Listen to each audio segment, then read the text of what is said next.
Artificial sweeteners are actually one of the best tools that people have at their disposal for weight loss and fat loss. Hey everybody, I thought I would chat with you guys and gals a little bit about this today. And when I say this statement is grounded in both real world examples and in the scientific literature. So when we talk about this from a real world perspective, how many serious competitive bodybuilders, physique competitors, bikini competitors, fitness models, people do you know who use artificial sweeteners all the way up until contests or photo day?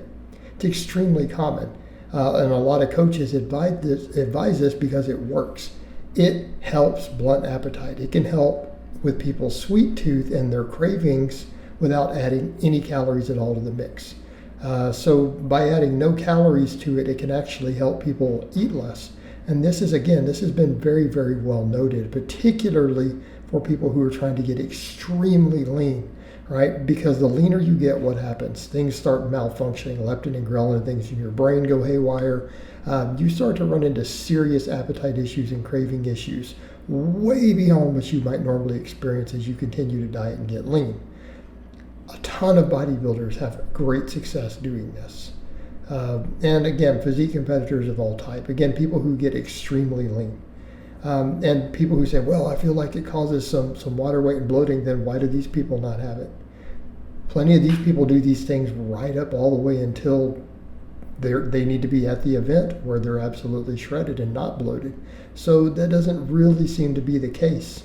It could be sometimes the fizz in the diet soda might cause a little air in your gut. That might be it. But if you're not consuming it in that form, there's no issue. But keep in mind, there's nothing to do with the artificial sweeteners themselves. I've personally found them useful even when I was very obese and had to lose a lot of weight. I found diet sodas and things to be extremely useful, right? Invaluable. Because again, you can deal with that sweet tooth. You can handle that sweet tooth without getting a bunch of sugar, without getting a bunch of calories and all these things into your diet, and any of the metabolic consequences of, say, the refined fructose. All right. Now, when we get to the scientific literature, there's often a mixed bag because so many researchers have tried to look for certain negatives and things, and a lot of those, they haven't consistently found them, so we need to be clear there.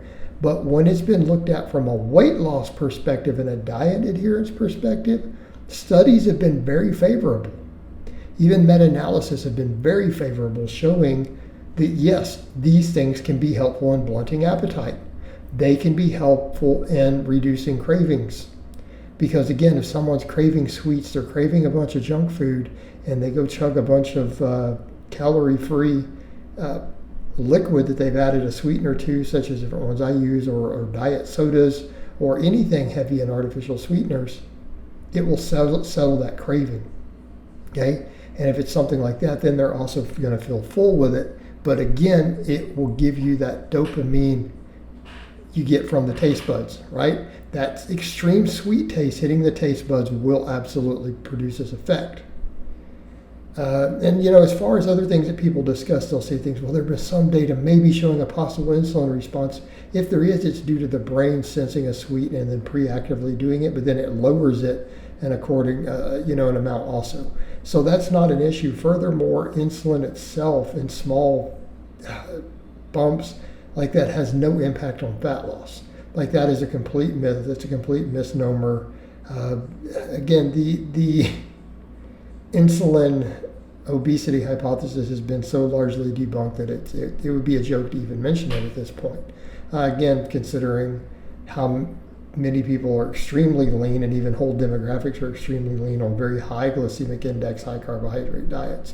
It's more common than you would think. This is really not a thing. Again, furthermore, you go back over to the whole looking at the bodybuilders, people who oftentimes inject extremely high doses of exogenous insulin all the way into their bodybuilding shows and still show up at 5% body fat. Okay? Complete nonsense. But the thing is, it really doesn't seem to be the case on that either. We could also get into discussions of things like gut flora. So some people say, what about when it gets to the blood? It doesn't really get to your bloodstream. That's the thing. Most artificial sweeteners, they don't get through the GI tract for the most part because they're, again, a left-hand sugar. Okay, they're a left-hand sugar, so we don't really use them. We tend to just excrete them out. That's why they have no calories. It's not saying they aren't a sugar. They're just a sugar that we usually can't even absorb through the intestinal lining, right? Because of the structure of them being spun in the opposite direction, we usually can't even utilize them for much of anything. So they rarely even get absorbed, let alone get used for energy or anything. But no, they haven't been linked to things like cancer in humans, even in very large amounts. Again, those limited rodent studies are problematic, and I've discussed the math behind that. You would not only have to be as predisposed to cancer as mice are, which humans are not. The amounts that they were consuming in those studies it would be like consuming pounds of it every day. And I don't mean pounds of the liquid, I'm talking it's something like eating a pound of the raw powder with a spoon every day to even approach those doses. So that sort of stuff is ludicrous, plus it wouldn't even be short term. It would have to be for like 10 years straight. Again, if we're going to extrapolate lifespan of these rodents compared to humans, there's never been any data showing that there's any increase in any of these things in humans. There are oftentimes discussions of potential gut flora, but we don't have data on that. We don't fully understand gut flora. But using that same logic, any sugar would in theory cause those same issues that we're concerned with, because that's usually what happens. There is some concern with a lot of heavily refined sugars. Can cause some gut flora imbalances, but ironically, a lot of natural sugars that are the same sugars don't, such as fruits, they can actually improve gut flora. So there's always debates around that stuff. But again, if you compare it to any sort of actual sugar that we would use that has calories for us, all those same problems and fears would be there as well. But in this case, at least we're not getting the calories. So again, when you look at the data, it seems to actually help with binge eating. It actually seems to help with appetite. And since they taste sweet, we get that sweet taste that we want. So when you start looking at the real world evidence, the real world examples that people use all the time, and again, how consistently they are useful for people who are trying to get extremely lean, who have to deal with really serious appetite and binge issues, and yet it helps control that, and they continue to lose body fat all the way down to, levels that would be unhealthy levels of body fat successfully. It's very clear they're not a problem there. It's very obvious they're not. Then you look at the studies on it, and they pretty much are confirming the same thing. Artificial sweeteners are a valuable tool for weight management. They're a valuable tool for fat loss. Okay? Primarily because of their ability to blunt binge eating and to curb cravings without adding any additional calories or significant harmful effects. All right, guys, well, that's really all I have to say on that today. I hope it's been informative, and I'll talk to you guys and gals next time.